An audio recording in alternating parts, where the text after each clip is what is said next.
Disclaimer: it's inspired by reality, shaped by imagination. What happens when one of Hollywood's biggest stars walks on to The View to debate one of daytime TV's sharpest tongues? It started as a friendly Friday show. The topic was simple, or so it seemed. Is marriage stronger or weaker today than 50 years ago? The audience clapped, the coffee mugs clinked, and Tom Cruise sat down between Whoopi Goldberg and Joy Behar with that famous grin that usually melts tension. But not today. Joy Behar, never one to sugarcoat, kicked things off with a quip about modern marriages lasting about as long as a TikTok trend. The crowd laughed. Except Tom. His smile froze, and he leaned forward, elbows on the table. "Maybe," he said, "but at least people today get married for love, not obligation." That one line shifted the air in the studio. Joy's grin faded. Whoopi gave a knowing look to the camera. Within minutes, what started as light banter turned into one of the most intense cultural debates The View had ever seen. The clash spiraled from laughter to raised voices, and before it was over, Joy Behar, red-faced and furious, stood up and stopped the show herself. What the cameras captured next would leave both the audience and the internet divided for weeks. The cameras rolled. The crowd was already buzzing before Joy Behar could even introduce the day's guest. The words, "Tom Cruise joins us today," had been enough to fill the studio audience with an electric sort of anticipation. Tom walked out wearing his signature confidence, pressed suit, bright smile, and that familiar movie star glow. But something in his eyes hinted that this wasn't going to be an easy morning. Joy smiled wide, but her tone carried an edge. "Tom, you've been married 3 times, right? So I think you're perfect for today's topic. Is marriage stronger or weaker than it was 50 years ago?" The crowd chuckled. Tom laughed politely, but his eyes didn't. "You could say I have some experience, but honestly, Joy, I think marriage today has become weaker, not because love changed, but because commitment did." Sonny Hostin leaned forward. "That's a big claim, Tom. You're saying people don't take it seriously anymore?" Tom nodded. "Exactly. People treat it like an experiment now. They want the perks of marriage without the work that comes with it." Joy crossed her arms. "Or maybe people have just stopped pretending. Back then, a lot of couples stayed together out of fear or shame, not love." The tension grew almost instantly. Whoopi raised her eyebrows, watching the two with that familiar mix of amusement and caution. Okay, this could get good," she said. Tom turned slightly toward Joy. "But isn't that the problem? We've gone from endurance to escape. The moment something gets hard, people walk away." Joy's tone sharpened. "Maybe they walk because staying means losing themselves. You talk about endurance. Some of us call that suffering." The audience reacted with a mix of gasps and applause. Tom didn't back down. "Suffering or growing? My grandparents fought through storms, war, poverty, heartbreak, and stayed married for 70 years. They weren't trapped, they were devoted." Sarah Haynes chimed in softly, trying to balance things out. "But don't you think expectations have evolved? Women back then didn't have as many choices. They couldn't just walk away from a bad situation." Tom nodded, respectful but steady. "That's true, but now it feels like people give up on each other too easily. You can't build something meaningful if you run every time it's uncomfortable." Joyce shot back. "Or maybe we finally learned that love isn't about endurance, it's about freedom. No one should have to stay in something that kills who they are just to say they tried." The crowd clapped again, half for Joy, half for Tom. He sighed, smiling tightly. "You sound like someone who's seen a few storms yourself." Joy laughed dryly. "Oh, I've seen plenty, but I learned you can rebuild your life without needing someone to complete it." That's when Tom leaned in, eyes locked on her. "Maybe that's the problem, Joy. We stopped believing that anyone could complete us, and when that faith died, marriage became a contract, not a bond." A low murmur rippled through the audience. Even Whoopi looked intrigued now. Tom, you're basically saying people today are too selfish to make love last. I think we've become too distracted, he replied. We're preparing, swiping, measuring each other constantly. You can't build forever when you're always looking for better. Sonny raised a brow. You mean social media, dating apps, all that? Exactly, Tom said. People are comparing, swiping, measuring each other constantly. You can't build forever when you're always looking for better. Joy interjected, clearly irritated. Or maybe forever just looks different now. Maybe it's not about 50 years, it's about honesty, even if it lasts 5. The studio erupted in applause. Tom's jaw tightened, but he smiled through it. Then what's the point of marriage? If we treat it like a lease instead of a vow, maybe we should stop pretending it's sacred. Joy leaned back, unbothered. Maybe it stopped being sacred when people used it as a prison. The clash of values hung thick in the air. The audience wasn't sure whom to side with, Tom's nostalgia for lasting love or Joy's belief in modern independence. Then Joy looked directly at him. You talk about commitment like it's a badge of honor, but tell me, Tom, how many of your marriages ended because of lack of commitment? That line hit the studio like a pin drop. Even Whoopi looked uneasy. All right, let's keep this one respectful, she said. But Tom just smiled, controlled, and cold. You know, Joy, sometimes things end not because of lack of commitment, but because of lack of understanding. There's a difference. It was calm. But the way he said it, measured, deliberate, felt like the temperature in the room dropped 10 degrees. The crowd didn't move. Everyone sensed it, the spark that had just turned into fire. And as the camera zoomed in on Tom's composed face and Joy's burning stare, it was clear this was only the beginning of something much bigger. The studio lights felt brighter now, almost harsh. The tension that had started as polite disagreement was becoming something heavier, something real. Joy Behar leaned forward, her voice calm but sharp. Tom, you keep talking about understanding and commitment like they're some lost virtues. But you forget, people today are finally allowed to leave situations that don't serve them. 50 years ago, a woman could be miserable, even abused, and society would tell her to stay quiet. You call that strength? I call it silence. The audience clapped loudly. Some even whistled. Tom nodded slowly, clearly holding his composure. I'm not defending oppression, Joy. What I'm saying is that the pendulum swung too far the other way. Now, the moment someone feels bored, they leave. No one fights for anything anymore. Whoopi chuckled under her breath. Well, maybe people just don't like fighting every day in their own house. Tom smiled slightly. You shouldn't have to fight every day, Whoopi, but every lasting relationship does take effort. You can't have the fairy tale without some friction. Joy interjected quickly. That's the problem, Tom. You think love is a battlefield. It's not supposed to be about endurance. It's supposed to be about peace. Tom's eyes flashed. And yet, real peace doesn't come without endurance. Ask anyone who's been married 50 years. It's not always happy, but it's meaningful. You grow through pain, not by running from it. Sonny Hostin jumped in. But what about evolution, Tom? You're romanticizing an era where women didn't have freedom. They didn't even have financial independence. You can't hold up those marriages as examples when half of them were built on control. Tom turned to her, his tone respectful but firm. Sonny, I agree that independence matters, but freedom without connection is just loneliness with a good PR campaign. We're confusing self-fulfillment with isolation. The audience murmured. That line hit differently. Joy shook her head, letting out a small laugh. That's poetic, Tom, but come on. You're acting like people are doomed because they choose themselves. Maybe we just stopped expecting one person to carry our happiness forever.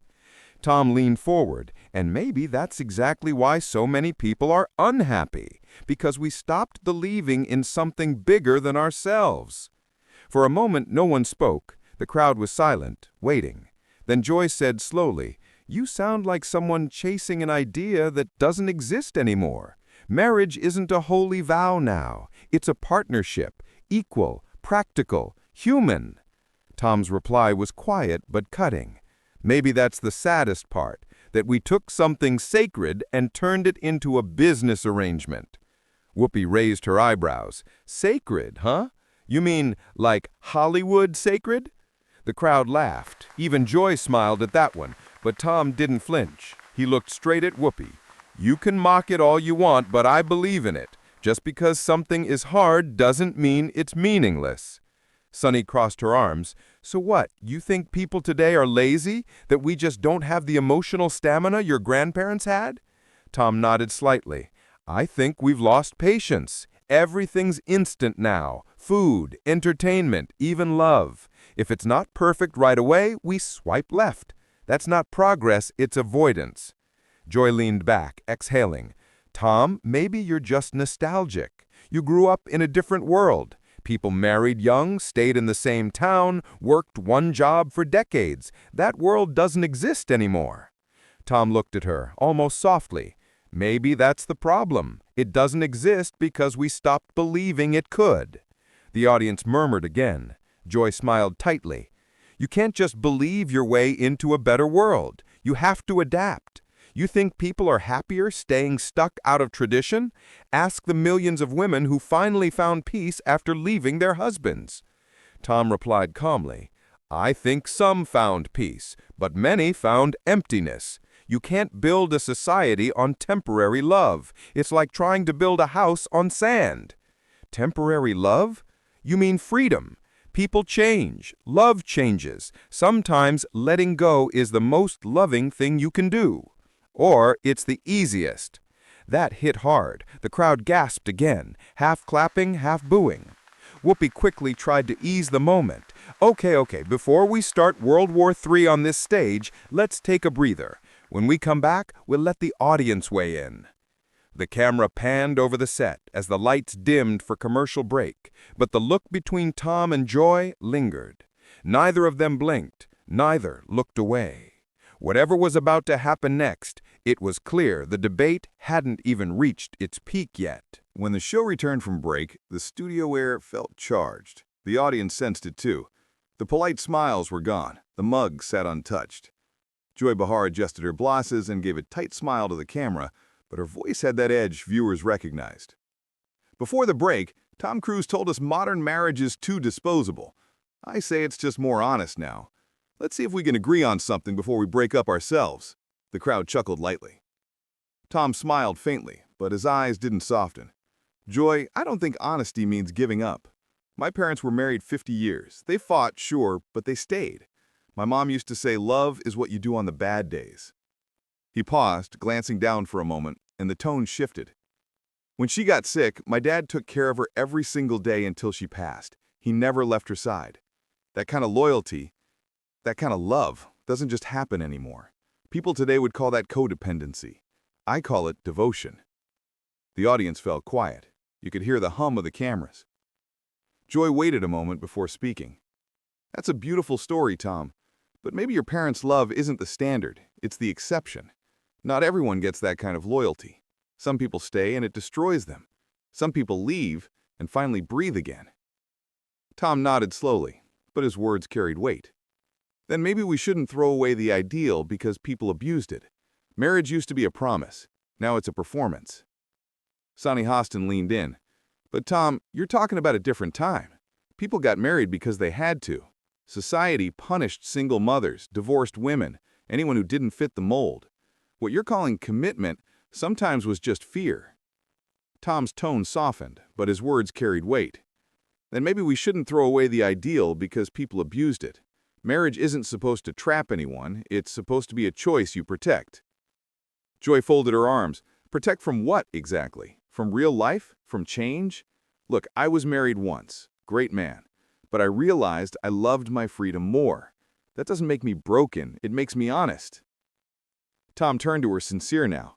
But Joy, don't you ever miss having someone who's there, really there, when everything else falls apart? The question caught her off guard. Her jaw tightened. No, she said quickly, then paused. I have friends, I have family, I have a life. Not everyone needs a partner to feel complete. Tom nodded. Fair. But maybe marriage isn't about completion. It's about companionship, about knowing someone will walk with you when you can't walk alone. The crowd murmured again, softer this time. The debate had turned personal, intimate. Joy took a breath before speaking. That sounds nice, Tom, but that's not what happens for most people. I've seen too many women shrink inside marriages. They lose their identity trying to save something that's already gone. You call it endurance, I call it erasure. Tom looked right at her, his tone gentle. Maybe it's not endurance or erasure, maybe it's sacrifice. And maybe we've forgotten that real love, lasting love, requires it. The word sacrifice hung in the air. Whoopi raised an eyebrow. You're saying love means suffering? Tom shook his head. No, I'm saying love means showing up even when it hurts. Because one day the person you love won't be perfect. They'll frustrate you, disappoint you. But you stay because love isn't a feeling, it's a choice you make every single day. There was silence again. Even Joy didn't jump in right away. Finally, she said quietly, You talk like someone who still believes in forever. That's rare. Tom smiled faintly. Maybe I do, because despite everything I've seen, I still think it's possible. Joy looked down for a moment. I wish I could believe that, but I've seen too many people waste years hoping forever would change its mind. Tom's reply was soft but steady. Maybe forever doesn't need to change. Maybe we do. The audience clapped, not wildly this time, but slowly, thoughtfully. Joy forced a small laugh, trying to bring the energy back up. Well, I'll give you this, Tom. You should write greeting cards. The tension broke just a little, enough for Whoopi to chime in. All right, let's breathe, people. We're talking about love, not going to war. But as the laughter faded, Joy looked at Tom again. Her eyes said what her voice didn't. She wasn't done. And Tom, with that calm, unwavering expression, looked back as if to say, neither was he. The next round wasn't going to be gentle. The real explosion was still coming. The studio came back from another short break, but this time, the energy was different. The tension between Joy and Tom hadn't cooled, it had hardened. The audience was no longer just watching a debate, they were witnessing a collision of belief systems. Joy adjusted her chair, glanced toward Whoopi, then faced Tom head-on. Let's be real, Tom, she said, her tone clipped. You keep painting this picture of old-fashioned love like it's some fairy tale. But you're talking to women who lived through that era. I saw my mother trapped in a marriage she couldn't leave because she didn't have a paycheck or a voice. You want to bring that back? The audience applauded loudly, backing her up. Tom waited for them to quiet down before he spoke. His tone was calm but firm. I don't want to bring back control or silence, Joy. I want to bring back commitment, the kind of where people fight for each other instead of giving up at the first crack. Joy let out a sharp laugh. You keep saying fight for it like people don't already. The problem isn't effort, it's expectation. You expect marriage to fix people. It doesn't. It just exposes who they really are. Tom leaned forward, eyes intense now. Then maybe that's what it's supposed to do. Expose the truth. That's where love begins, not ends. Love? Joy repeated, eyebrows raised. Tom, you've had 3 divorces. You of all people should know it's not that simple. The audience gasped. Tom sat back, his jaw tight. Whoopi looked between them, ready to step in, but Tom didn't back down. You're right, he said finally. I failed. But that doesn't make me wrong about what marriage should be. If anything, it made me realize how fragile it's become. Joy's voice sharpened. Fragile? No, it's evolving.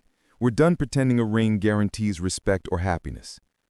Tom's voice rose slightly for the first time. It never guaranteed it, but it meant something, Joy. It was a promise. Now it's an accessory. People treat it like it's optional. The audience reacted again, half cheers, half murmurs. Sonny Hostin tried to mediate. But Tom, isn't that freedom? Shouldn't marriage be optional? Shouldn't love be a choice you renew, not a prison you serve? Tom turned toward her, but his voice carried back toward Joy. Freedom isn't walking away when things get tough. It's choosing to stay and still be yourself. That's what makes it powerful. Joy interrupted, her patience wearing thin. You talk like staying automatically makes someone noble. Sometimes staying makes you bitter, Tom. Sometimes leaving is the only act of self-love left. Tom's expression darkened. That's not love, Joy. That's self-preservation. Exactly, she snapped. Because for decades, women were told to sacrifice everything for the sake of love. And guess what? It nearly destroyed them. Tom didn't flinch. Then maybe they weren't being loved right. That landed like a spark in a powder room. Joy's face hardened. And maybe you've never had to live with the consequences of that kind of thinking. Tom looked right at her. I've lived with plenty, Joy. I've watched people walk away because they didn't want to do the work. I've been the one left behind. So don't tell me I don't understand pain." The room quieted. Joy's voice dropped to a near whisper, but every word cut sharp. "Pain isn't a virtue, Tom. It's a warning. Staying in what hurts you isn't noble. It's denial." Tom's jaw tightened. "And leaving before you even try? That's cowardice."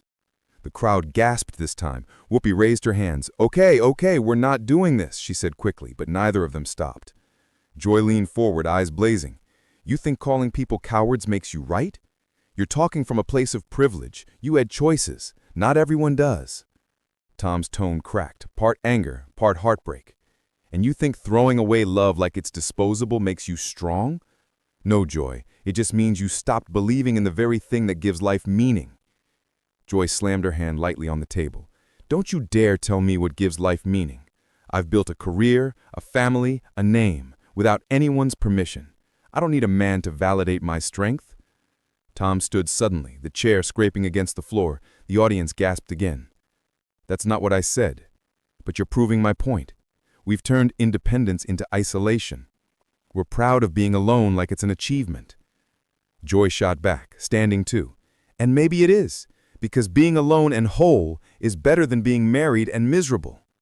The audience erupted, some cheering, others booing. The tension had reached a boiling point. Whoopi tried again, louder this time. "All right, we're cutting to commercial." But Tom didn't sit back down. He looked at Joy for a long moment, breathing hard, eyes flashing with frustration and something deeper, almost sadness. Then he said quietly, "If that's how you see it, Joy, maybe love really is dying." He turned, pulled off his mic, and walked off the set. The studio gasped again. Joy was frozen, her hands still on the table. The silence that followed was thick and uncomfortable. Whoopi leaned toward the camera, trying to salvage the chaos. "We're going to, take a quick break," she said, forcing a calm smile. The music swelled awkwardly, the screen fading to commercial. But before the camera cut, one final shot showed Joy Behar staring at the empty seat beside her, face unreadable. When the view came back from its final break, the atmosphere felt like the calm after a storm. The audience sat quieter than usual, still processing what they had just seen.